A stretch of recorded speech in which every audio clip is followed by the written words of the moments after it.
Questão de número 12. A questão de número 12, ela é aquela típica questão do Enem, onde você tem que fazer a comparação entre dois textos. Geralmente um texto de linguagem verbal e outro texto de linguagem não verbal ou linguagem mista. Esse caso especificamente, nós temos o texto 1, que é um texto de linguagem não verbal, pois só há as imagens, e o texto 2, que é um texto de linguagem verbal, onde eu tenho justamente o texto, né, em si.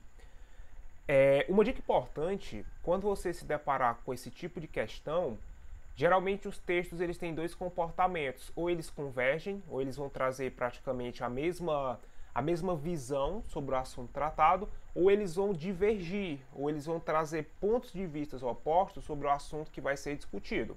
Vamos lá. No nosso texto 1, nós temos um quadrinho. Nós temos aqui um quadrinho mangá, né? Ó.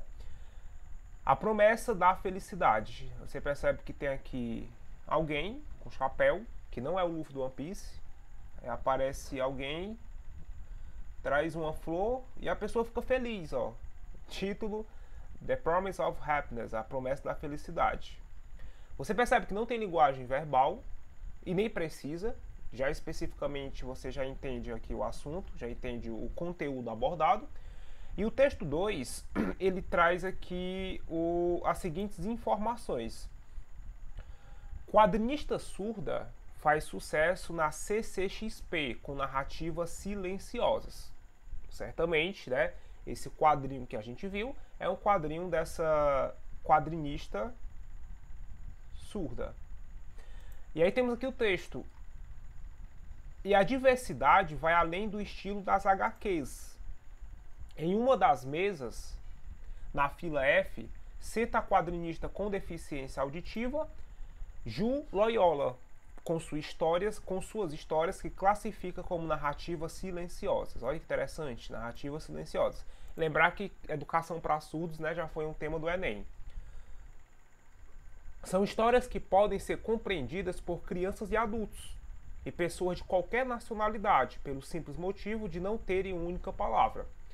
A artista não escreve roteiros convencionais para suas obras. Sua experiência de ter que entender a comunicação pelo que vê faz com que ela identifique muito mais do que observa do que com as pessoas dizem. Se identifique mais com o que observa do que com as pessoas dizem. E basta folhear suas obras que fica claro que não são histórias em quadrinhos que perderam, vou até marcar isso aqui, ó. Não são histórias de quadrinhos que perderam palavra, mas sim que ganharam nova perspectiva. E essa última frase, ela vai nos ajudar a responder essa questão. O que a questão nos pede, professor? A questão faz a seguinte abordagem. O texto 1 exemplifica a obra de um artista surda, que é o nosso quadrinho surdo, que promove uma experiência de leitura inovadora, divulgada no texto 2. Independente de seu objetivo, ambos os textos, ó. Vamos lá. O que é que os textos eles nos trazem? E eu queria fazer um adendo muito importante aqui pra gente. Pessoal, eles estão discutindo inclusão social. Essa inclusão especificamente para pessoas com deficiência auditiva. Então, para que escrever, certo? No caso especificamente, né? É com deficiência auditiva, porque é para surdos, eu vou especificar que a linguagem verbal nem sempre também vai ser totalmente interpretativa pelos surdos. Então, assim, o fato de eu não adotar escrita significa que eu estou tentando criar um processo de inclusão em um texto que possa ser entendido por todos, sem necessidade de palavras. Então, como os surdos eles têm uma linguagem própria, né, que é a língua brasileira que é a língua de sinais, e no Brasil nós temos a Libras, que é a língua brasileira de sinais.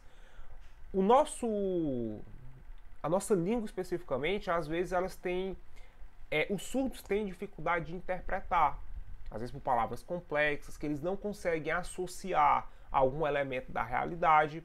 Nesse ponto aqui, os textos eles vão propor inclusão. Independente de seus objetivos, ambos os textos incentivam a produção de roteiros compostos por imagem? Não necessariamente, né? Incentivar a produção de roteiros compostos por imagens, eu não vejo que o texto 2 ele traga esse incentivo, ele exemplifica, mas ele não incentiva. Colaboram para a valorização de enredos românticos? Não, né, não discutimos nem vimos essa questão do romântico. Revelam o sucesso do evento do cartunista? A ideia não é essa, né? Revelar sucesso da ideia. Contribui para o processo de acessibilidade. Ó.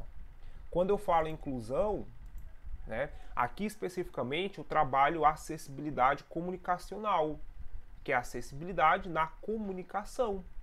Especificamente, se eu não coloco palavras, eu deixo esse quadrinho sem palavras, eu possibilito uma comunicação até global, porque a leitura da imagem é o suficiente para o entendimento.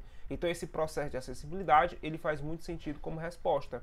Questiona o padrão tradicional, ele não quer que ele esteja questionando, não é isso a ideia do texto, mas é realmente um processo de discussão sobre acessibilidade. Por isso, o nosso gabarito, né, é a letra D.